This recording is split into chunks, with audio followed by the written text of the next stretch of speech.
The sloth is the slowest mammal on Earth. They live in trees in the Amazon very slowly, hand over hand, along the underside of branches. Oops! The sloth is so named for its very slow movements. The Brazilians call them preguiças, which means lazy or lazy ones. Yet they are neither slothful or lazy, but their deliberate slow movements are ben calculado, well calculated. Each movement done so thoughtfully, as if they could never err in their decision. They are descendants of the giant ground sloth, who stood 14 feet tall and walked erect. But nowadays, they grow to about 2 feet with an arm span of about 3 feet. They have become highly modified and specialized for arboreal locomotion. They have nearly lost the ability to move on the ground and cannot walk. They must sprawl on their bellies and drag themselves forward with their front claws. But their inability to walk is more than offset by the many elegant adaptations for both the slow life and life in the canopy. For instance, preguiças are good swimmers. Not only do they do the breaststroke, but they do the backstroke. And they like the water too. Preguiças are covered with dense shaggy fur.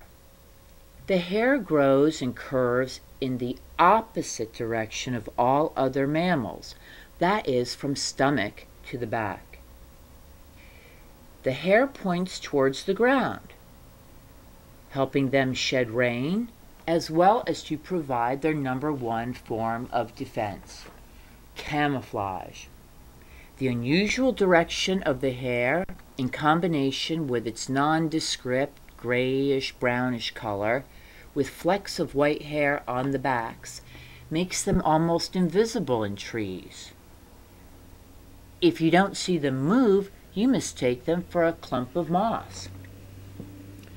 They have short, stout tails, forearms substantially longer than the hind limbs, and 3 enlarged hook-like claws on every limb.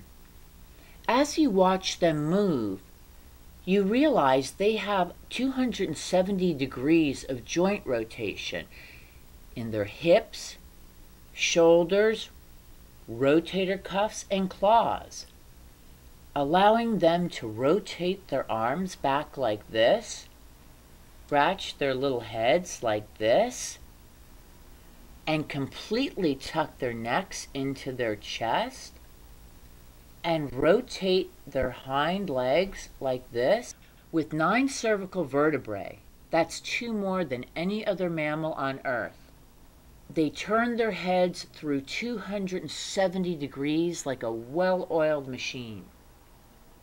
Preguiças are strict vegetarians and feed mainly on a specific leaf found in their home range. Sometimes we go to the boundaries of our reserve to bring the leaves to the interior of the property where all of our sloths live. That way, no one needs to wander off the reserve in search of their leaves, becoming vulnerable to hunters.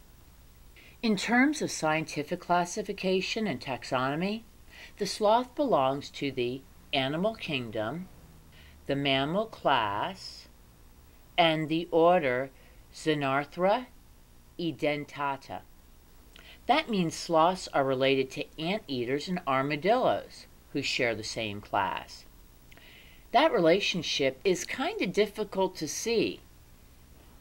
You'd think these furry, warm-blooded creatures would be related to bears or maybe raccoons, not armadillos and anteaters. Edentata means toothless, but sloths are not toothless. They don't have canine or incisor teeth, but they have 4 to 5 highly distinctive teeth that are cemented into a tooth row that sits in the same place as the coronoid process. That's the angled part of your jawbone. Sloths are shy, solitary creatures. About the only time you'll see them with another is when you see a female with her baby. The gestation period for sloths is really quite long, a minimum of 8 months. This mom here was captured by a hunter. The baby would have just been tossed off into the forest. And judging by the size of it and the fact that it's still breastfeeding, 3 to 4 weeks old, and would have never survived.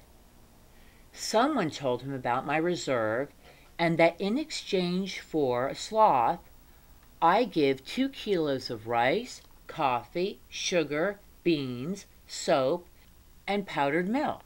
He brought the mom and child to me. By exchanging essentially 2 weeks of food for a sloth that they were going to eat, not only am I providing people with a sound nutritional alternative, but I'm also giving the preguiça value. And no matter where you are, in what culture you may find yourself, things that people value will be treasured and protected.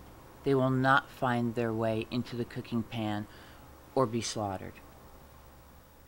Just to show you how little there is to eat, I wetted down this adolescent male sloth. Underneath his shaggy fur, there's nothing but bones. There's no meat on the torso or anywhere else for that matter, and they don't even have a fat layer. Sloths have the smallest muscle mass of all animals, contributing 25% of its overall weight. Compare that to horses that are 80% muscle, or humans, which are about 50% muscle. Looking at this, it's clear that these animals were not put on the earth, according to some scholars, 75 million years ago, for eating. Sloths are completely comfortable and at home clinging to me, no matter what I'm doing, because I'm a constant source of 98.6 degrees of warmth. You'd think in the Amazon being chilly isn't an issue since we have year-round tropical temperature. Feeling cold is a concern for a sloth because their temperature range is 18 degrees. Their bodies go from 93 to 111 degrees.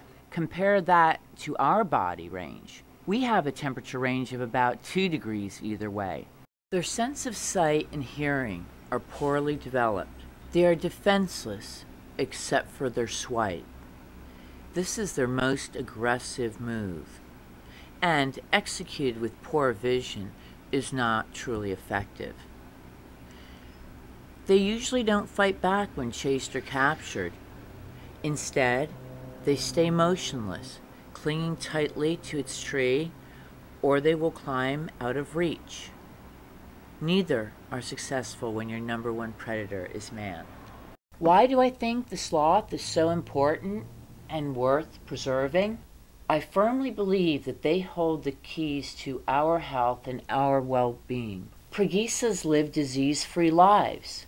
What can we learn about their metabolism, their cartilage, and their immune system? Not only will biodiversity suffer a loss, but we as mankind will suffer a loss, because all that we could have learned will never be achieved if the sloth is extinct.